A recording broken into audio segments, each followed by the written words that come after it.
மோசேயின் மரணம். அப்படியே கர்த்தரின் தாசனாகிய மோசே மோவாப் தேசமான அவ்விடத்திலே கர்த்தருடைய வார்த்தையின்படியே மரித்தான். அவர் அவனை மோவாப் தேசத்திலுள்ள பெத்பேயோருக்கு எதிரான பள்ளத்தாக்கிலே அடக்கம் பண்ணினார். இந்நாள் வரைக்கும் ஒருவனும் அவன் பிரேத குழியை அறியான். மோசே மரிக்கிற போது 120 வயதாயிருந்தான். அவன் கண் இருளடையவும் இல்லை, அவன் பெலன் குறையவும் இல்லை. இஸ்ரவேல் புத்திரர் மோவாபின் சமனான வெளிகளில் மோசேக்காக 30 நாள் அழுது கொண்டிருந்தார்கள். மோசேக்காக அழுது துக்கம் கொண்டாடின நாட்கள் முடிந்தது. மோசேயின் மரணத்தை பற்றி இந்த வசன பகுதியில் சொல்லப்பட்டிருக்கிறது. அவர் கர்த்தருடைய தாசனாகிய மோசே என்று அழைக்கப்படுகிறார். மோசே வனாந்தர பாதையின் வழியாக கடந்து வந்தார்.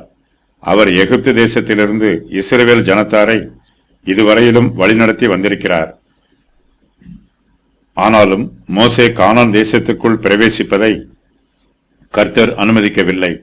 அப்படியே கர்த்தரின் தாசனாகிய மோசே மோவாப் தேசமான அவ்விடத்திலே கர்த்தருடைய வார்த்தையின்படியே மரித்தான் என்று இந்த வசனத்தில் சொல்லப்பட்டிருக்கிறது. கானான் தேசத்திற்குள் பிரவேசிப்பதற்கு கர்த்தர் தனக்கு அனுமதி கொடுக்கவில்லை என்றாலும் மோசே கர்த்தருடைய சித்தத்திற்கு சந்தோஷமாகவும் மனப்பூர்வமாகவும் கீழ்ப்படுகிறார். மோசே மிகுந்த மனத்தாழ்மை உள்ளவர். தன்னுடைய சுய சித்தத்தை விட கர்த்தருடைய சித்தமே மோசேக்கு முக்கியமானதாக தெரிகிறது.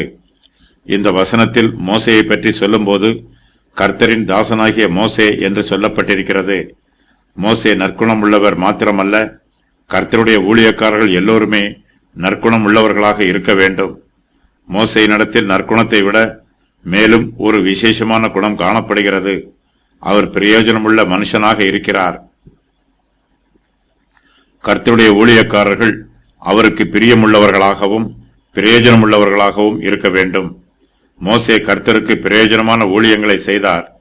கர்த்தருடைய ஆலோசனைகளின் பிரகாரம் மோசே இஸ்ரவேல் ஜனத்தாரை எகிப்து தேசத்திலிருந்து விடுவித்து வனாந்தர பாதையின் வழியாக நடத்தி வந்திருக்கிறார். மோசே கர்த்தருக்கு பிரயோஜனமான ஊழியத்தை செய்தாலும் அவர் இப்போது மரிக்கப் போகிறார். மோசேயின் பக்தியோ அல்லது அவருடைய பிரயோஜனமான ஊழியமோ அவருக்கு மரணத்திலிருந்து விடுதலை கொடுக்கவில்லை. ஒரு தரம் பிறப்பதும் பின்பு மரிப்பதும் எல்லா மனுஷருக்கும் நியமிக்கப்பட்டிருப்பது போல மோசேக்கும் நியமிக்கப்பட்டிருக்கிறது.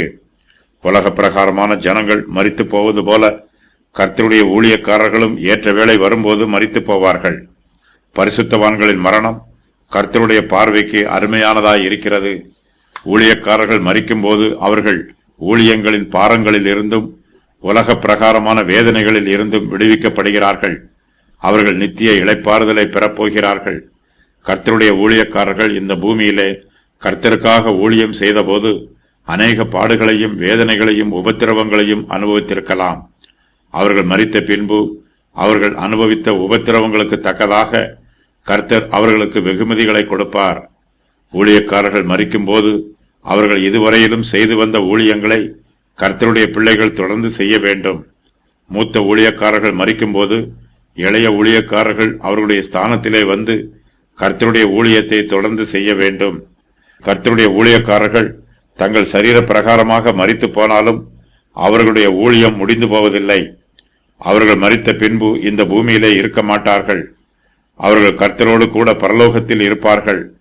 கர்த்தருடைய பரிசுத்தவான்கள் பரலோகத்திலே கர்த்தரை அதிகமாய் சேவிப்பார்கள். அங்கே அவரை அதிகமாய் ஆராதிப்பார்கள். பரலோகத்திலே அவர்கள் இரவும் பகலும் கர்த்தரை துதிப்பார்கள். மோசே கர்த்தருடைய வார்த்தையின்படியே மரிக்கிறார். மோசேயைப் போலவே கர்த்தருடைய ஊழியக்காரர்களும் தங்களுடைய ஊழியங்களை செய்து முடித்த பின்பு மரிப்பதற்கு ஆயத்தமாய் இருக்க வேண்டும். கர்த்தர் நம்மை எப்பொழுது அழைக்கிறாரோ அப்பொழுது அவருடைய சமூகத்திலே பிரவேசிப்பதற்கு நாம் ஆயத்தமாய் இருக்க வேண்டும். அதற்கு பவுல், நீங்கள் அழுது என் இருதயத்தை ஏன் உடைந்து போக பண்ணுகிறீர்கள்?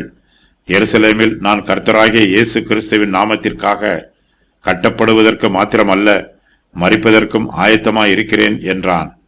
அப்போஸ்தலர் 21:13. மோசே கர்த்தருடைய வார்த்தையின்படியே நேபோ மலையில் இருக்கும் பிஸ்காவின் கொடுமுடியிலே மரித்து போகிறார். கர்த்தர் மோசேயை மோவாப் தேசத்தில் உள்ள பெத்பேயோருக்கு எதிரான பள்ளத்தாக்கிலே அடக்கம் பண்ணுகிறார். இந்நாள் வரைக்கும் ஒருவனும் அவன் பிரேத குழியை அறியான். கர்த்தர் தமது அனாதி தீர்மானத்தின் பிரகாரமாக மோசேயின் பிரேத குழியை ஒருவரும் அறிய அனுமதிக்கவில்லை. ஒருவேளை இஸ்ரவேல் புத்திரர் மோசேயை கூட தங்களுடைய தெய்வமாக ஆராதிக்க ஆரம்பித்து விடுவார்கள். அக்காலத்தில் புறஜாதி மார்க்கங்களில் மார்க்க தலைவர்களும் தேச தலைவர்களையும் தெய்வங்களாக பாவித்து அவர்களை ஆராதிக்கும் வழக்கம் இருந்தது. அவருடைய ஊழியக்காரர்கள் மரித்து போகும்போது அவர்களுடைய மரித்து போன சரீரங்களை கர்த்தர் பொறுப்பேற்றுக் கொள்கிறார். அவர்களுடைய மரணம் கர்த்தருடைய பார்வைக்கு அருமையானதாய் இருக்கிறது. அவர்களுடைய பிரேதங்களும் கர்த்தருடைய பார்வைக்கு அருமையானதாகவே இருக்கிறது. கர்த்தர் மோசேயின் சரீரத்தை பெத் பேயோருக்கு எதிரான பள்ளத்தாக்கிலே அடக்கம் பண்ணுகிறார்.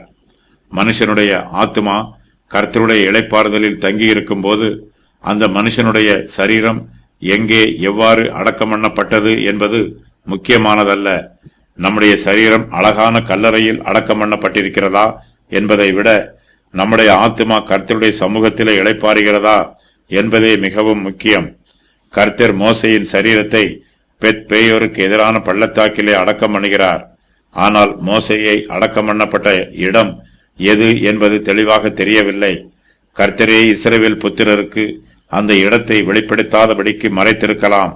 இஸ்ரவேல் ஜனத்தார் இன்னும் விக்கிரக ஆராதனையை விட்டு முழுவதுமாக விடுதலை பெறவில்லை.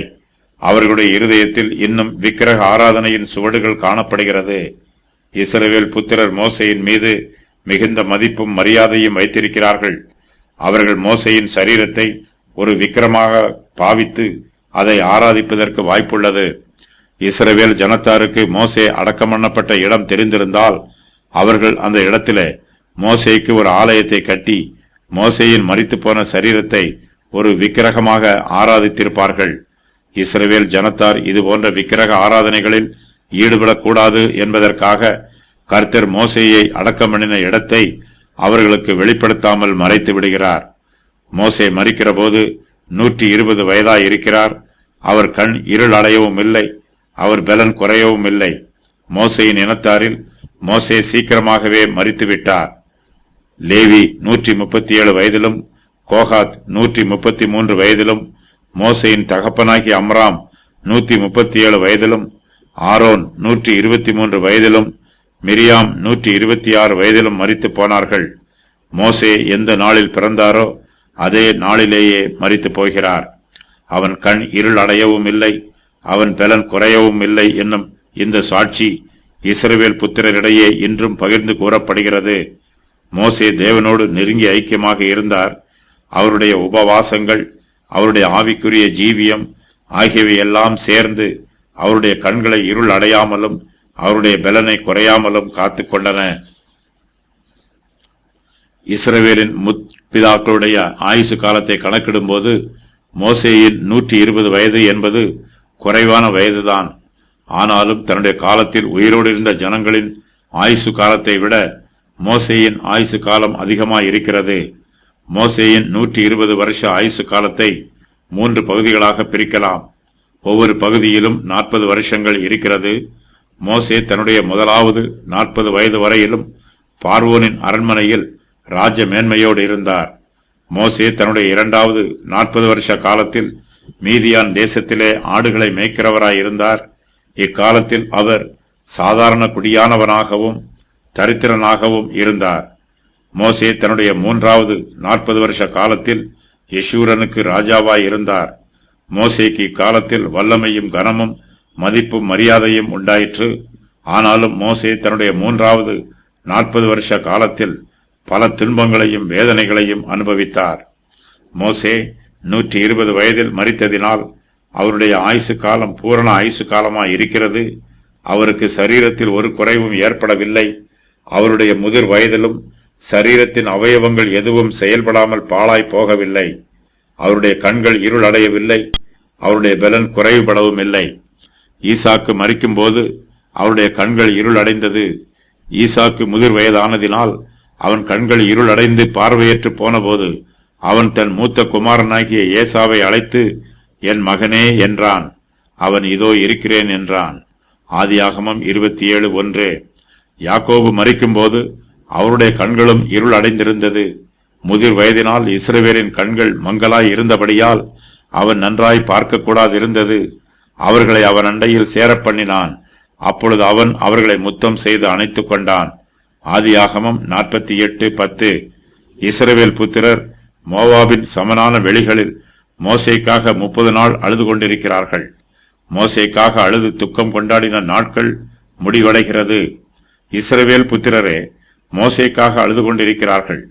அவர்கள் 30 நாட்களாக மோசேக்காக அழுது துக்கம் கொண்டாடுகிறார்கள்.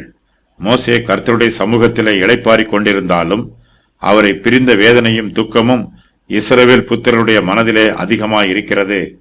கிறிஸ்துவுக்குள் மரித்தவர்கள் பரலோகத்திற்கு போவார்கள் என்னும் நம்பிக்கை நமக்கு இருக்கும் என்றால் அவர்களுடைய சரீரங்களை அடக்கம் பண்ணுவதற்காக கல்லறைக்கு போகும்போது நாம் அழ வேண்டிய அவசியம் இல்லை.